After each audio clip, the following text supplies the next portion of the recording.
So in that opening poem, you almost hear York as an environmentalist. I mean, he's in love with nature, and how could you not be?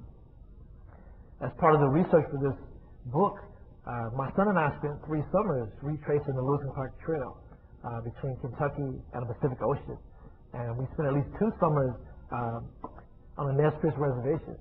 And it was in the interaction with the Nez Perce, who spent a winter with the men, that I had a chance to learn even more about the expedition. And that's where the second book came from. Let me add 2 more poems from this book, and I'll move on. One of the things that's a theme in this collection is the importance and the power of literacy and its relationship to power.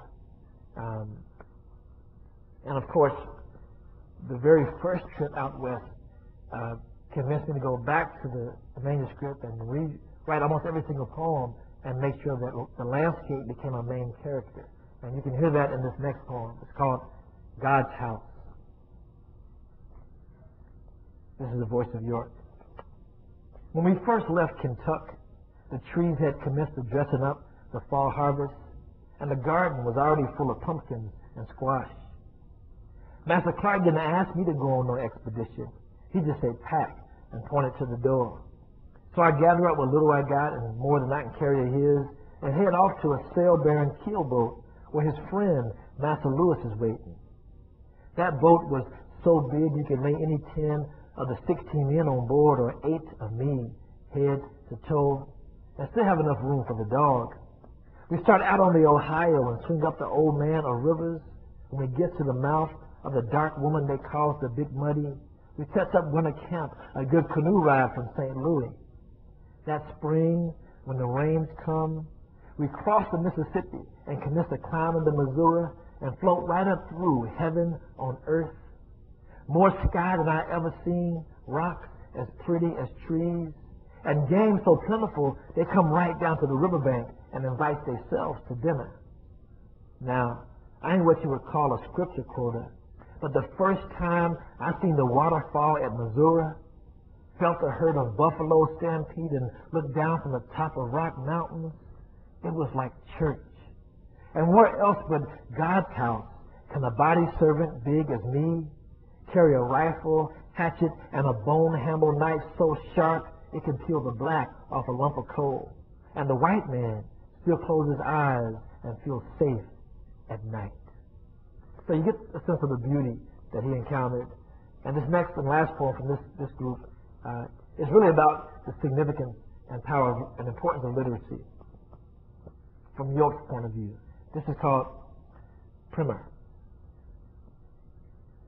The only book we allowed to know is the Bible. Though many a slave been sold south, had fingers chopped off, and worse for the crime of reading and writing, I figures my respect for a good telling come from listening to old York weave his magic at night. Folk hung from our front porch like baby possums and lived off the breath he'd give to every story, no matter how many times it tasted to tell. I learned to appreciate the power of single words holding a lamp over Master Clark while he studied his brother's letters and struggled with his own returns. Them think all slaves dumb because we can't cipher. But they'd be surprised how many words we pick up just standing around like trees in a room full of educated men.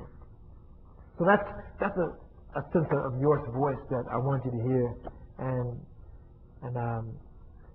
if you can imagine the kind of things he was challenged to deal with, one of the largest challenges that came as a result of spending time with the Nez Perce had to do with the fact that even though York was married in Louisville, Kentucky, he had an enslaved wife that was owned by a different family than the Clark family, which he saw on Sundays and holidays. But while he was out west among the Nez Perce, he married one of the chief's daughters.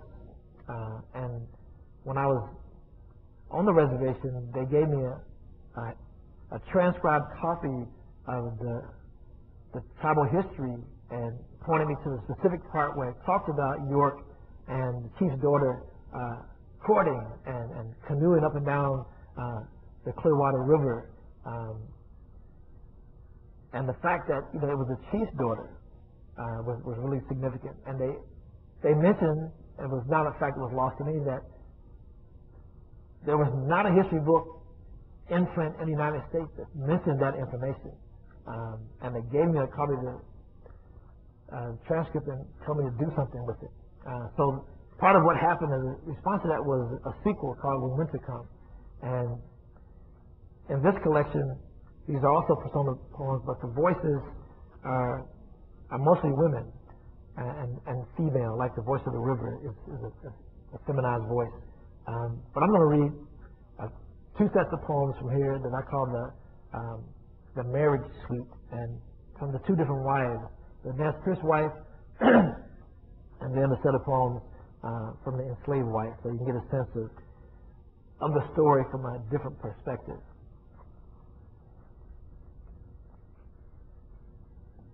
This first poem to get you back to the story is in the voice of York, and then I'll move to his Nez Perce wife. Like a virgin. Grown folk don't walk around on the plantation holding hands, go for canoe rides, or take long walks with each other. My Nez Perce gal was the first woman I choose on my own, and that I didn't have to share with another. I find myself staring into her eyes and smiling, learning my big buffalo self to move like a turtle in her arms. Men in the party think it strange that I not brag about how many ways or how long we ride each other. This way of being with a woman be so new and tender. I close my eyes and feel like a fresh-born calf stumbling on weak, wet legs, discovering that it's not the ground that be moving. And this is his Nez Perce wife in a poem called Art of Seduction. I should mention that, for obvious reasons, this book was banned in a lot of schools in Kentucky.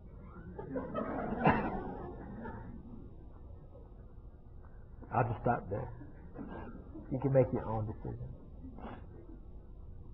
I know a hungry man's eye can undress a woman from across a smoldering fire, because York did it. When I grew warm to his advances, I gave him permission and invited him over without ever opening my mouth. I looked away, then back, then away, then back, so slow. When my eyes returned to meet his, it made his nostrils flare and my heart beat like two drums in my chest. He didn't have a courting flute, so the first music we made between us was a way of looking into each other's eyes and exchanging naked promises so full of heat. Passers-by would swear we were already man and wife. His big hands were rough from a life full of hard work, but when they were filled with me, each one became a party of men deep in the wilderness, intent on exploring every mound and knowing all the hollowed out and sacred places.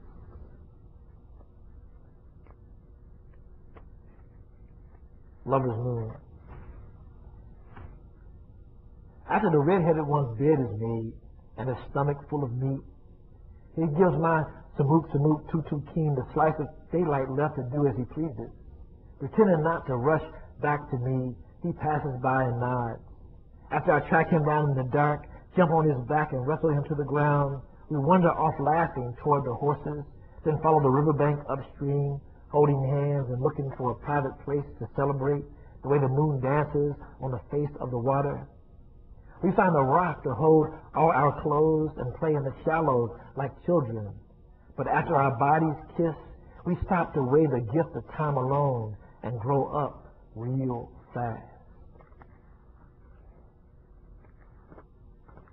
And this last one in her voice is called Midnight Ride. And this is probably the one that got it banned. Midnight Ride. After the fires die down, a moon full of shine allows us to wander off into the night's arms. Urged on by the river and the night's music, our two quickly become one. Straddled aboard him, a buffalo robe around my shoulders and nothing else, I close my eyes and ride low and close, the way a hunter tracks buffalo in the deep winter snow. Our gentle trot becomes a gallop, and after a good sweat, our gallop becomes a quiet stand. Then we bow our heads and wait for our breaths to catch up. After a quick dip in the cold river, I mount back up for warmth, and we ride slow and long until my legs quiver and York finds the strength to harness himself. When he carries me back home to our mat, folded up in his arms like a child, we lie down in the lap of the night, both empty and full and sleep. That's not so bad, you're probably expecting X-rated, but I think it's tasteful, but honest. But I'm going to skip towards the end and let you hear his enslaved wife, who did all this frolicking around in the river, has been back in Kentucky. And this set of poems opens with this idea that if you're in love with somebody and you've strayed, that when you come back to that same space, that they can look in you in the eye and see something's wrong, like you did something. Some of that may sound familiar to some of you. I see some of you squirming. So, just look off. Don't look her in the eye. That's the same. When you get back, this is called Unwelcome Guest. York's enslaved wife. I don't think York knowed I could see her too. The first time was in the corner of his eye, while he looked far off but stared at the plate right in front of him. He didn't say nothing about her, but the way his lips turned up at the ends said plenty. Now, I ain't one to sigh. His growl helped me to know a slave woman's place. So I sits up all night with both my hands and ears open, waiting to catch her name on his lips. After that, no matter how much he talk of grizzlies, buffaloes, big fish, mountains, or oceans, she become all I can see, all I want to know. It gets so crowded in our little place, I swear I can almost smell her. And by then, I knows one of us will have to go. Right.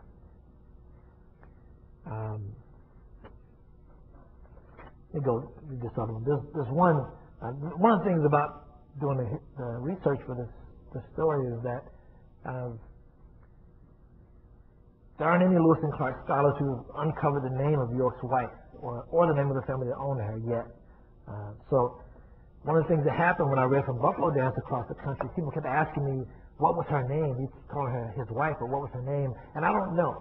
And so I wanted to have a poem that was in response to that intensive questioning that kept happening. It still happens. And this is a poem called Say My Name, and it's in the voice of his enslaved wife. Say my name.